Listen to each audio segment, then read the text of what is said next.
Salam sejahtera, saudara yang kekasih di dalam nama Tuhan Yesus Kristus. Sekarang kita akan melihat bagaimana sesudah masa kekosongan apa yang terjadi. Maka itu menjadi masa penantian yang cukup menggelisahkan dalam waktu yang cukup panjang bagi Israel. Sehingga mereka menjadi seperti orang yang kelimpungan.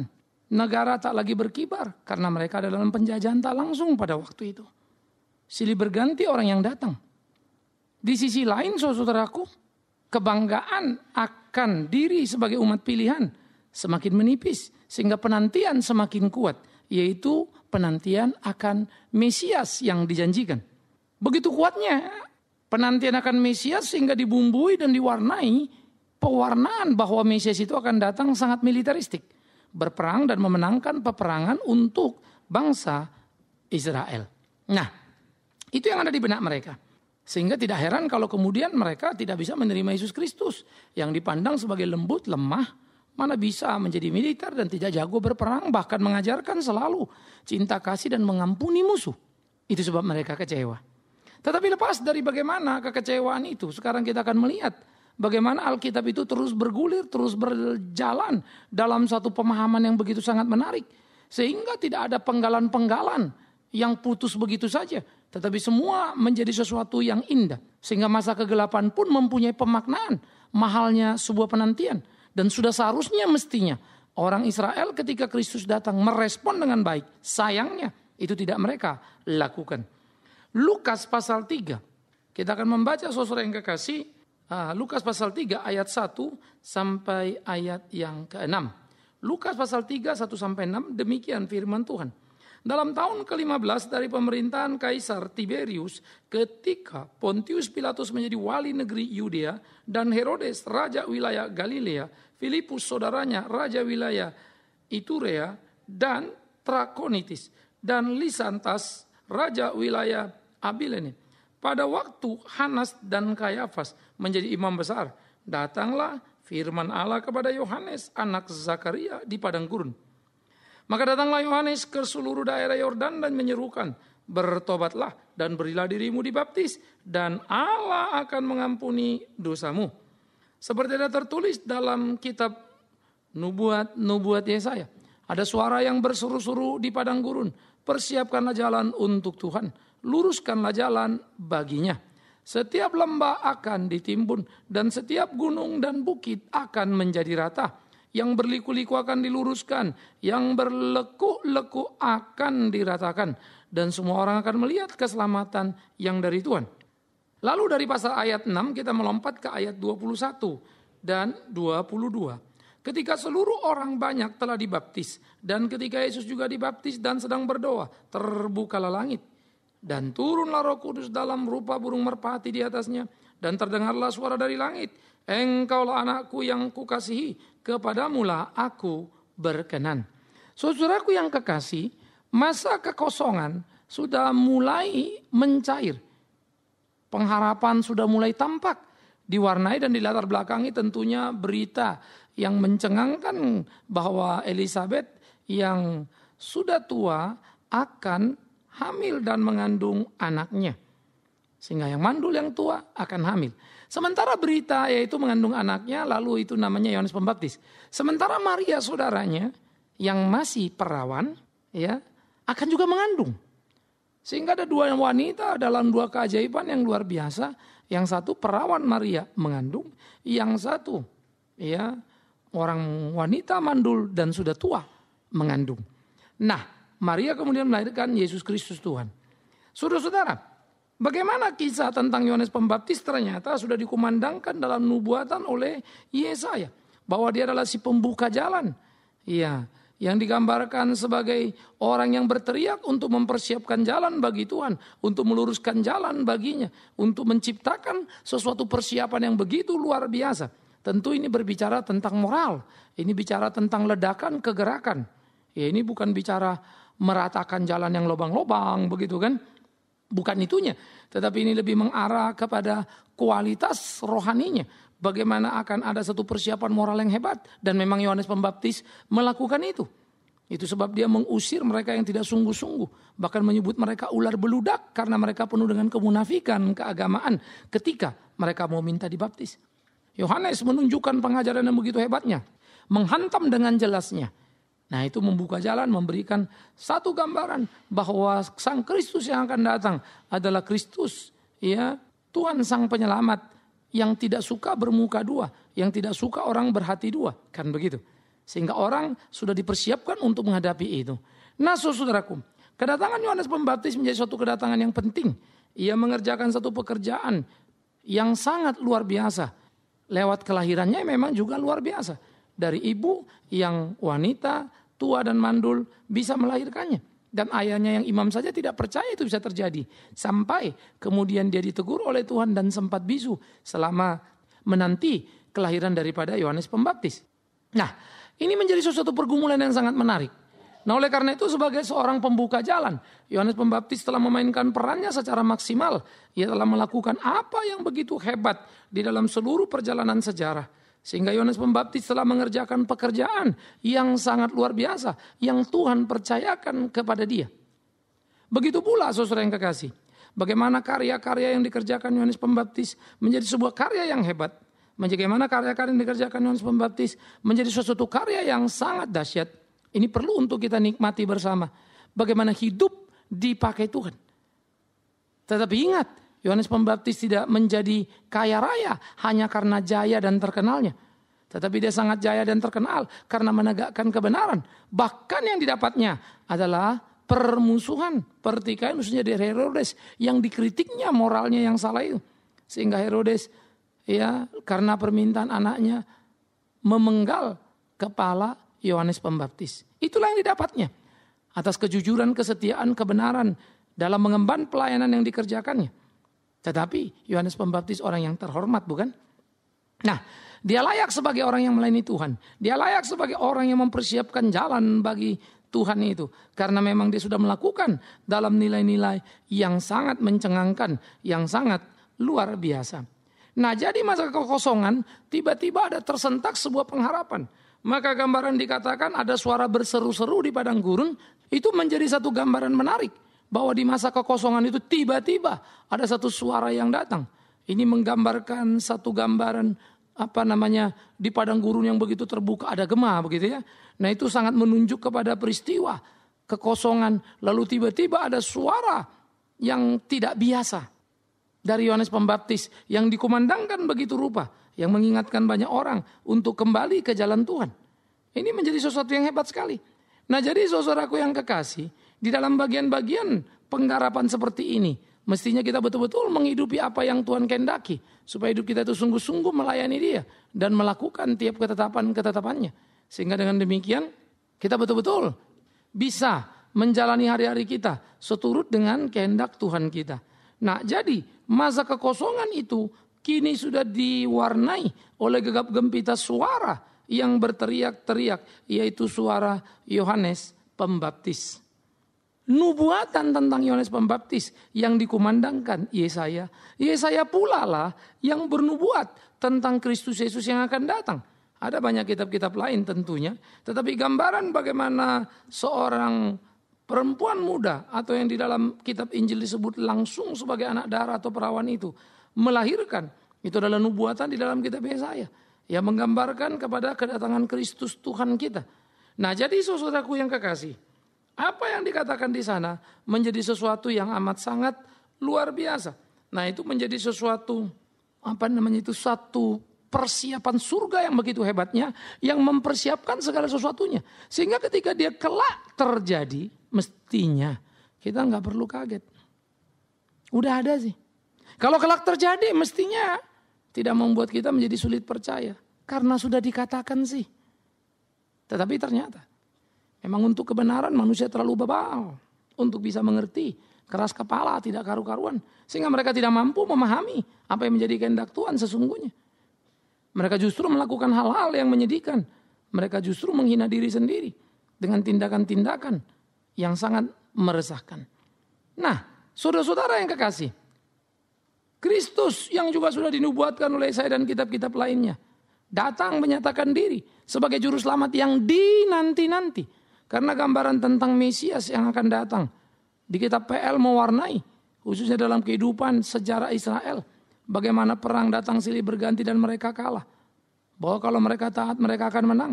Bagaimana mereka terpuruk karena dimurkai Tuhan. Tapi selalu ada janji dan pengharapan. Akan ada pertolongan yang luar biasa. Raja Shalom. Waduh, luar biasa. Sehingga mestinya orang-orang Yahudi yang sangat kaya dengan pemahaman akan Taurat. Mestinya orang-orang Yahudi yang mewarisi begitu lengkapnya berita tentang akan datang Yohanes Pembaptis dan Yesus Kristus Tuhan. Mestinya mereka mampu memainkan peran dengan sungguh-sungguh. Mestinya mereka bisa menjalani itu di dalam kesungguhan. Sehingga mereka bisa memainkan atau memenangkan pertandingan keimanan mereka. Untuk selalu taat dan mengikut Tuhan. Tetapi apa yang terjadi? Sekali lagi, maka gagal. Tetapi kalau membicarakan, ya Pak mungkin mereka nggak ngerti, salah sekali. Mungkin mereka nggak tahu secara akal budi. Tentu tidak. Mereka sudah baca, mereka sudah tahu. Jangan lupa yang memberitahu Yesus Kristus lahir di Bethlehem ketika orang Majus datang bertanya ke istana Herodes. Siapa yang memberitahu? Ahli Taurat. Mereka tahu itu Bethlehem karena mereka membaca kitab Mika. Tapi mereka tidak pergi ke sana, bukan? Itu ironisnya. Karena para imam-imam itu lebih suka di istana daripada datang ke rumah Allah. Walaupun sekarang banyak orang menjual nama Allah, tapi tetap di istana. Ironis, tapi itulah sebuah kenyataan di dalam kehidupan. Sehingga saudaraku yang kekasih, ironi-ironi begini terus terjadi. Sehingga kesadaran akan pelayanan yang sungguh-sungguh, yang murni, makin hari makin langka. Makin sulit ditemukan. Sehingga pelayanan seringkali tidak lebih tidak kurang banyak yang memakainya. Menjadi kedok untuk mengambil keuntungan buat diri sendiri. Menjadi jalan maju dan jalan sukses. Menggapai apa yang diinginkannya pribadi. Tapi mengabaikan, melupakan. Betapa seharusnya mereka tidak boleh begitu. Betapa seharusnya mereka harus melakukan apa yang menjadi kehendak Tuhan. Secara sungguh-sungguh di kehidupan. Nah jadi saudaraku yang kekasih. Kita melihat bagaimana Yohanes Pembaptis yang datang yang sudah mempersiapkan jalan. Yohanes Pembaptis yang sudah datang melakukan apa yang harus dilakukannya untuk meratakan jalan. Yohanes Pembaptis yang sudah datang dan meneriakkan tentang kebenaran-kebenaran. Bagaimana seharusnya hidup. Menyangkut Sang Raja Shalom. Menyangkut Sang Mesias. Menyangkut Kristus yang diurapi itu. Ini menjadi penting. Sehingga Yesus Kristus. Ya, Kristus itu bahasa Yunani. Bahasa Ibraninya Mesias. Jadi saudara tidak perlu bingung kenapa disebut Mesias, kenapa disebut Kristus. Mesias itu bahasa Ibrani. Kristus itu bahasa Yunani. Ya, kalau di dalam bahasa Arab disebut Al-Masih. Nah, sekarang kita kembali. Maka Kristus telah datang. Berarti apa? Pengharapan sudah menjadi kenyataan. Penantian sudah diselesaikan. Bukankah itu harus menjadi terang yang benderang di masa kegelapan? Bukankah itu harusnya menjadi gegap gempita di tengah-tengah penantian? Bukankah itu seharusnya menjadi satu berita sukacita yang luar biasa? Karena berakhirlah semua. Dan kini masuki babak baru dalam kehidupan keberimanan orang-orang percaya. Tapi ironis, sekali lagi ironis. Ternyata masa kekosongan telah membentuk mereka sebuah pengharapan yang mereka bentuk sendiri. Alih-alih mereka taat dan memahami Alkitab secara utuh. Mereka membuat gambaran lewat para rabi, para guru-guru. Betapa nanti Mesias yang datang ini sangat militeristik, sangat jago, sangat begini dan begitu. Akan mengalahkan musuh-musuh kita. Nah ini pengajaran dari para rabi-rabi. Kalau sekarang persis seperti banyak pendeta.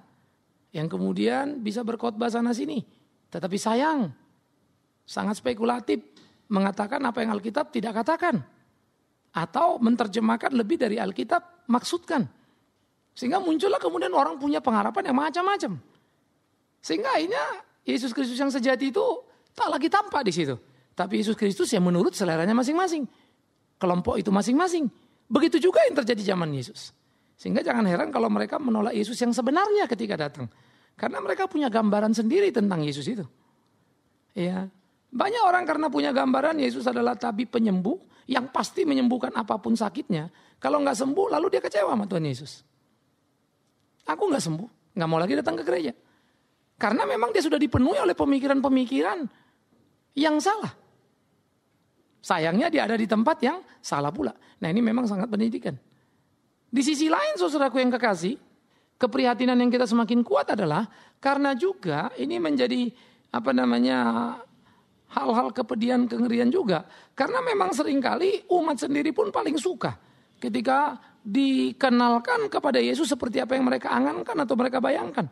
Sehingga mereka tidak suka seperti Yesus yang sesungguhnya, yang sejatinya, yang suka menegur orang yang tidak beres.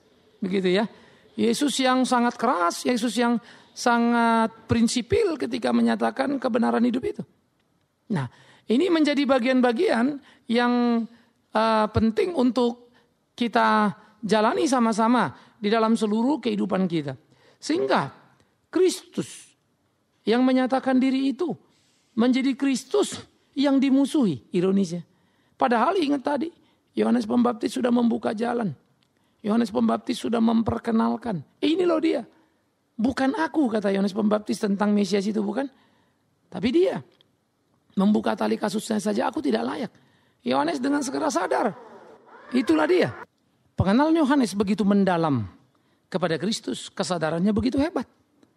Mestinya lah Yohanes Pembaptis menjadi representatif dari seluruh umat Yahudi untuk mengaku percaya kepada Kristus. Sayangnya mereka tak mengikuti jalan Yohanes Pembaptis. Sebaliknya, mereka malah mengambil jalan berseberangan. Ya, sehingga kemudian mereka tidak mau menjadi pengikut Kristus Yesus. Apalagi mempercayakan diri kepadanya. Dia, Tuhan dan Juru Selamat itu. Jadi saudaraku yang kekasih, secara sosiologi mestinya ya kesusahan, kesulitan bisa membuat orang kenal Tuhan kan. Kadang iya, tapi kadang nggak tentu. Maka kadang-kadang kita lihat iya itu orang ya sudah susah Pak, udah babak belur tapi hidupnya heran, kelewatan. Bukannya balik sama Tuhan malah begini malah begitu. Tidak ada satu kondisi sosiologis apapun yang bisa membuat seseorang kemudian jadi percaya kepada Tuhan. Kalaupun dia percaya kepada Tuhan, itu karena Tuhan memakai situasi yang ada. Tapi bukan situasi itu membuat dia percaya. Kemurahan Tuhan lewat situasi itu. Karena itu, kalau memang kemurahan Tuhan tidak dinyatakan pada dia, situasi apapun tetap aja dia ngedablek itu istilahnya ya. Tetap saja dia keras kepala, dia tidak mau percaya kepada Tuhan itu. Nah jadi saudaraku yang kekasih di dalam Yesus Kristus, inilah seharusnya menjadi pemikiran-pemikiran serius dalam hidup kita. Bagaimana seharusnya kita melakoni kehidupan kita untuk kita hidup sesuai dengan kehendak Tuhan kita. Melakukan apa yang dia mau. Supaya hidup kita sungguh-sungguh layak disebut sebagai anak-anak Allah. Kan begitu. Yang harusnya menjadi pemikiran-pemikiran kita. Nah biarlah ini kita tumbuh kembangkan dalam seluruh kehidupan kita. Kita mensyukuri tiap apa yang Tuhan sudah lakukan pada kita. Sehingga hidup kita sungguh-sungguh memuliakan dia. Sehingga hidup kita sungguh-sungguh melakukan kehendak dia. Ini menjadi pembelajaran penting bagi kita. Betapa Israel gagal untuk memahami Yesus Kristus sebagaimana berita perjanjian lama. Mereka hanya mau Yesus Kristus seperti apa yang mereka bayangkan. Seperti yang mereka inginkan. Yang militeristik. Yang memenangkan peperangan. Yang akan menyingkirkan Roma sang penjajah dan seterusnya. Sangat fisik. Itu sebab Petrus pun sempat kaget. Ketika sang guru yang tampak makin hari makin hebat itu. Ternyata menyerahkan dirinya. Untuk ditangkap, bahkan disalibkan. Ia tidak bisa menerima kenyataan yang sangat berseberangan dengan pikirannya. Ia kecewa dengan kenyataan itu. Sehingga membuat ia harus menyangkali Yesus Kristus Tuhannya. Kiranya kita tidak terjatuh dalam kesalahan yang sama. Terjebak pada pemikiran yang salah. Tapi sebaliknya, kiranya kita dikuatkan untuk hidup seperti apa yang Tuhan mau. Melakukan kehendaknya. Sehingga hidup kita menjadi hidup yang keberkenan. Di dalamnya Tuhan sungguh dipermuliakan. Kedatangan Yohanes Pembaptis, si pembuka jalan. Kedatangan Yesus Kristus Tuhan, Juru Selamat kita. Biarlah itu membawa kita pada kesadaran yang penuh untuk hidup sesuai dengan ketetapannya. Biarlah itu membawa kita untuk selalu berjalan pada jalan Tuhan. Sehingga hidup kita menjadi hidup yang memuliakan namanya. Tak lagi berjalan pada jalan yang sama. Di mana kemudian kita tegar tengkuk dan tak mau percaya. Sebelum dia melakukan apa yang jadi keinginan kita. Bukankah seharusnya kita sadar saudara ya. Tuhan adalah Tuhan. Dia tidak perlu membuktikan diri bahwa dia Tuhan kepada kita. Yang ada adalah persoalan di kita. Mau percaya apa tidak, kita mesti sungguh-sungguh kepada Dia. Ironis, kita seringkali ada pada situasi terbalik. Sehingga menempatkan diri kita sepertinya yang paling utama, paling penting dari semuanya. Lalu kita lupa bahwa sejati-jatinya Tuhanlah yang terpenting dalam hidup ini, bukan kita. Mari kita jalani hari-hari kita, supaya hidup kita memuliakan Tuhan senantiasa. Tidak terjebak pada perangkap yang salah tadi. Saudaraku yang kekasih, biarlah kiranya perjalanan hidup sejarah Israel memberikan pembelajaran penting kepada kita. Mereka gagal untuk menangkap kebenaran. Jangan lagi di hidup kita di kekinian yang sudah mewarisi perjanjian lama, perjanjian baru begitu lengkapnya. Kalau saudara bertanya, kenapa ya Pak Israel kok sampai sekarang ini masih tetap keras kepala? Ada satu misteri yang saya pun jujur harus tidak mengatakan, tidak mengerti apa yang Tuhan sedang kerjakan. Tapi saya percaya ada sebuah rencana yang indah yang dikatakannya. Tetapi ada sesuatu peringatan penting yang harus diperhatikan. Seperti apa yang Yesus katakan Tuhan. Apa kata Tuhan Yesus? Yang terdahulu jadi terkemudian. Dan hati-hatilah. Sesungguhnya dikatakan keselamatan itu diberikan kepadamu sebagai bangsa pilihan. Tetapi karena ketegaran tengkukmu, itu pun akan diberikan kepada yang lainnya. Unik ya. Sehingga ada satu situasi-situasi yang kadang-kadang loh kok gitu sih. Tapi itu memang dipakai Tuhan. Maka ingat, kehebatan kita tidak membuat sukses rencana Tuhan. Tapi kebebalan, kebodohan kita tidak menggagalkan ketetapannya atau rencananya yang indah. Itulah Tuhan. Biarlah kiranya kita diberikan pencerahan untuk mengerti secara utuh di dalam kehidupan kita. Untuk kita lakoni seturut dengan kehendak Tuhan kita. Selamat menemukan kebenaran, selamat mengerti apa yang menjadi kehendak Tuhan dalam kehidupan. Dan sekaligus kita belajar bagaimana perjalanan sejarah Israel menjadi warna-warni yang mewarnai kehidupan kita di kekinian masa. Tuhan memberkati. Amin. Mari kita berdoa. Tuhan, kami bersyukur, kami berterima kasih kalau kami boleh merenungkan firman-Mu. Kami berdoa supaya Tuhan terus menuntun kami tiap langkah hidup seturut dengan kehendak-Mu. Kami juga mau berdoa supaya Tuhan menjadikan kami selalu mawas diri, memahami akan kebenaran sepenuhnya, dihidupi olehnya demi kemuliaan nama Bapa.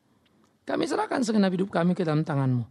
Tuntun pimpin kami dalam cinta kasih-Mu ya Tuhan kami. Kepadamu kami menaruh doa dan pengharapan kami.